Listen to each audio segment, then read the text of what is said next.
Welcome back. Middle class loan की fast हम बात कर रहे हैं कि किस तरीके से डेट ट्रैप जो कि कर्ज का जाल है आपके इर्द गिर्द बुन जाता है। लोन लेते लेते पता नहीं चलता और इतना लोन हो जाता है कि आप उससे बाहर नहीं निकल पाते।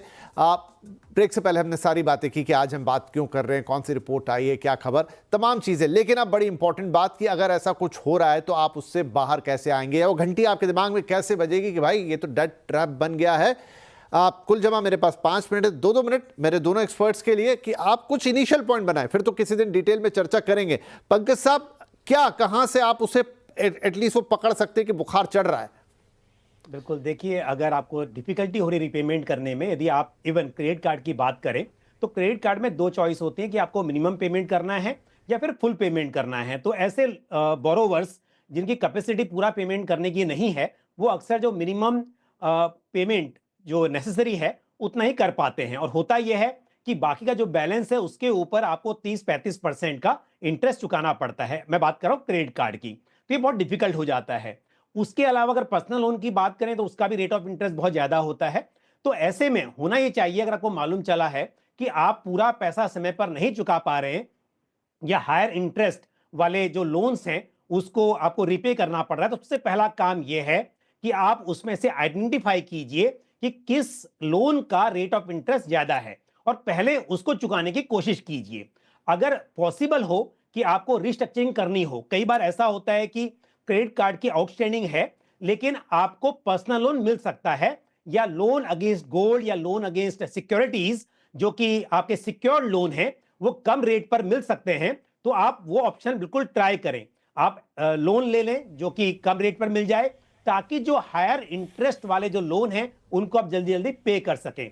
तभी आपकी जो ईएमआई है वो कम हो पाएगी और पॉसिबल होगा कि आपका जो आउटस्टैंडिंग है, जो बड़े लोन्स हैं यानी कि बड़े इंटरेस्ट वाले, उन्हें जल्दी पे कर सके। दूसरा तरीका और भी है कि अगर आप लोन नहीं रिपे कर पा रहे हैं, आप टेन्योर बढ़वा सकते हो। अगर ये कई बार मुमकिन होता है, चाहे पर्सनल लोन की बात हो या फिर होम लोन की बात हो, अगर टेन्योर आप बढ़ाएंगे तो आपकी ईएमआई कम हो जाएगी और शायद फिर आपके लिए चुकाना पॉसिबल हो पाएगा। तो इस तरह से कोशिश करें कि आप जितनी जल्दी हो सके कम से कम जो महंगे लोन हैं उनको जल्दी से जल्दी चुका दें।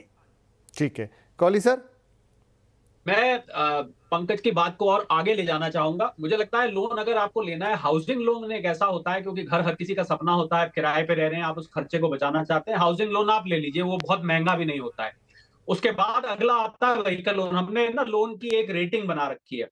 आखिर में जो आता है, बहुत लंबी लिस्ट है, आखिर में जो आता है, मुझे लगता है घूमने फिरने के लिए जो लोन लेते हैं, आजकल बहुत लोग ले रहे हैं, वो लोन तो पूरी तरह से अवॉइडेबल है। हालांकि आपकी घूमना फिरना भी एक जरूरत है, कुछ लोग ये कह सकते हैं, पर मुझे लगता है वो लोन, क्योंकि आप घूम के आए 1 हफ्ते के लिए, लोन आप वापस कर रहे हैं 3 साल के लिए, आपको अपना ट्रिप याद भी नहीं होगा और अपने फाइनेंसेस को आप बिगाड़ देंगे। इसी प्रकार जो आप हेल्थ के लिए लोन लेते हैं, आजकल सरकार की और इंश्योरेंस की इतनी स्कीम्स हैं, जो इंश्योरेंस पॉलिसीज हैं, उसका आप सहायता लें बजाय लोन लेने के, वो एक बेहतर विकल्प रहता है। और ये जो इम्पल्सिव बाइंग है, मुझे लगता है विपिन, क्रेडिट कार्ड का जब मैसेज आता है तो सीधा आपको वो इंकरेज करता है मिनिमम बैलेंस पे कर दीजिए, आपके लुभाते हैं आपको देके कि आप उसको कर दीजिए। तो मुझे लगता है इम्पल्सिव बाइंग से बचना चाहिए, क्योंकि उसको अगर आपके पास पैसे नहीं है देने के लिए, तो थोड़ा अपने ऊपर अंकुश अगर लगाया जाए कि मेरी मेरी कैपेसिटी है रीपे करने की, कि मेरी कैपेसिटी नहीं है रीपे करने की, मेरी इनकम कितनी है, मेरे घर के बाकी के खर्च कितने हैं। आइडियली एक थ्योरी कहती है, आखिरी बात बोलूंगा विपिन, कि आपकी इनकम में से 30% से ज्यादा लोन रीपेमेंट नहीं होनी चाहिए।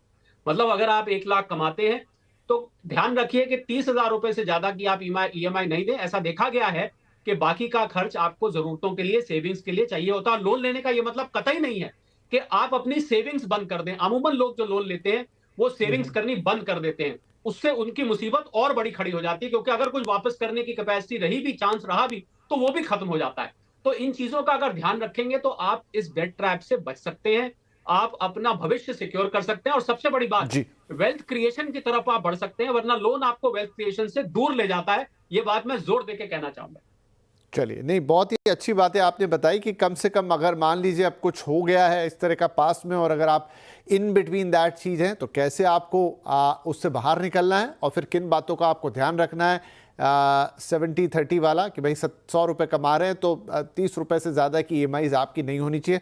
फाइनेंशियल लिटरेसी की बात आई यहाँ पर, डेफिनेटली किसी दिन उस पर ही एक फोकस शो करने की कोशिश होगी कि कैसे भाई आप इन सारी चीज़ों को जब आप अच्छी तरह से समझने लग जाएंगे ना तो शायद उस जाल से ऐसे ही बच जाएंगे। तो किसी दिन ज़रूर वो बात करेंगे, लेकिन फिलहाल आज आप दोनों ही महानुभावों का बहुत बहुत धन्यवाद, आपने वक्त निकाला और हमारे दर्शकों को ये इंपॉर्टेंट बातें बताई।